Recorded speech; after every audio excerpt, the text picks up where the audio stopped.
Hi friends, അസ്സലാമു അലൈക്കും. Welcome back. നമുക്ക് നല്ലൊരു പേപ്പർ ദോശ വളരെ പെട്ടെന്ന് തന്നെ ഉണ്ടാക്കിയാലോ. നല്ല ക്രിസ്പി ആയിട്ടുള്ള, നല്ല അരി കുതിർക്കുക, അരിപ്പൊടി ഒന്നും ഇല്ലാതെയാണ് ഞാൻ ഇപ്പോൾ റെഡിയാക്കിയിട്ടുള്ളത്.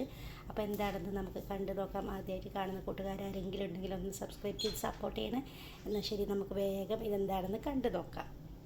ഞാനിപ്പോൾ ഇവിടെ ഒരു കപ്പ് ഇത് കപ്പ് എല്ലാവരും വീട്ടിൽ കാണുമല്ലോ, ഇഡ്ഡലിയൊക്കെ ഉണ്ടാക്കുന്ന കപ്പാണ്, ചെറിയ കപ്പ്. ഇതിലോട്ട് ഞാനിപ്പോൾ റവ എടുത്തിട്ടുണ്ട്. അതിന് നമുക്കൊരു മിക്സിയുടെ ജാറിലോട്ട് ഇട്ട് കൊടുക്കണം. മിക്സിയുടെ ജാറിൽ ഒട്ടും തന്നെ വെള്ളം ഉണ്ടാകാൻ പാടില്ല. ഇതൊന്ന് പൊടിച്ചെടുക്കാൻ വേണ്ടിയിട്ടാണ് അപ്പോൾ ഇങ്ങനെ ചെയ്യുന്നത്. ഇനി നമുക്ക് ആവശ്യമുള്ളത് ഒരു കുഞ്ഞ് കപ്പ്, 1/4 കപ്പ് ഗോതമ്പ് പൊടി. ഈ വലിയ കിണ്ണത്തിന് റവ എങ്കിൽ അതിൻ്റെ 1/4 ഭാഗമുള്ള കപ്പ് ഉണ്ടാവുമല്ലോ, അതിലോട്ടാണ് ഞാനിപ്പോൾ ഗോതമ്പിൻ്റെ പൊടി എടുത്തിട്ടുള്ളത്.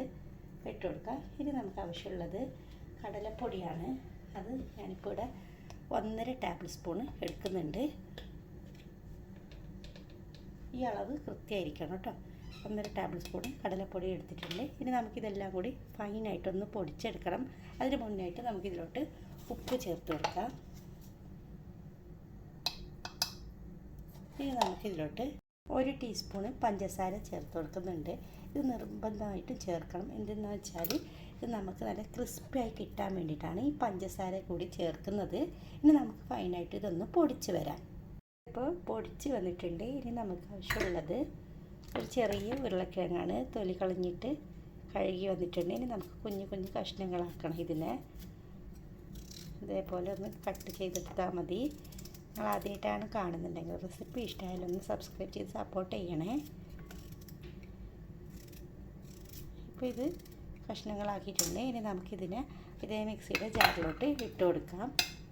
ഇനി നമുക്ക് ആവശ്യമുള്ളത് ഇതിലോട്ട് തൈരാണ്. അത് നമുക്കൊരു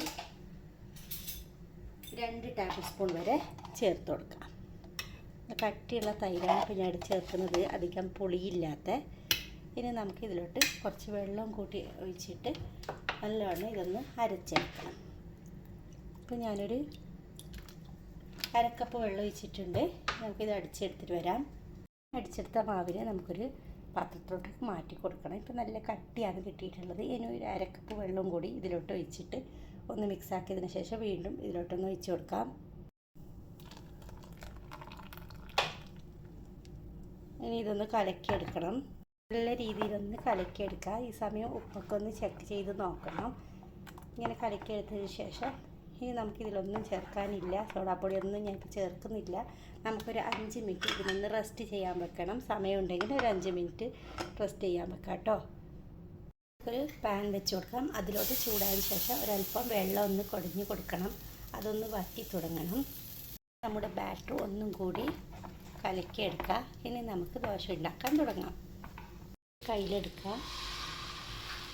എന്നിട്ട് നമുക്ക് 1/4 കയ്യിൽ മാവെടുത്തതിന് ശേഷം പെട്ടെന്ന് തന്നെ ഇതേപോലെ നൈസായിട്ട് ഒന്ന് പരത്തി കൊടുക്കാം.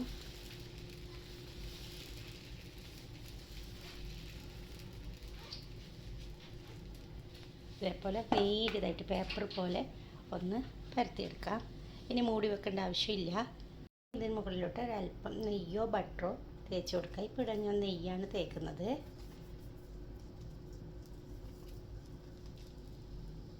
ഇപ്പോൾ ഇത് റെഡി ആയിട്ടുണ്ട്. നമുക്കിതിനൊന്ന് ഫോൾഡ് ചെയ്തെടുക്കാം.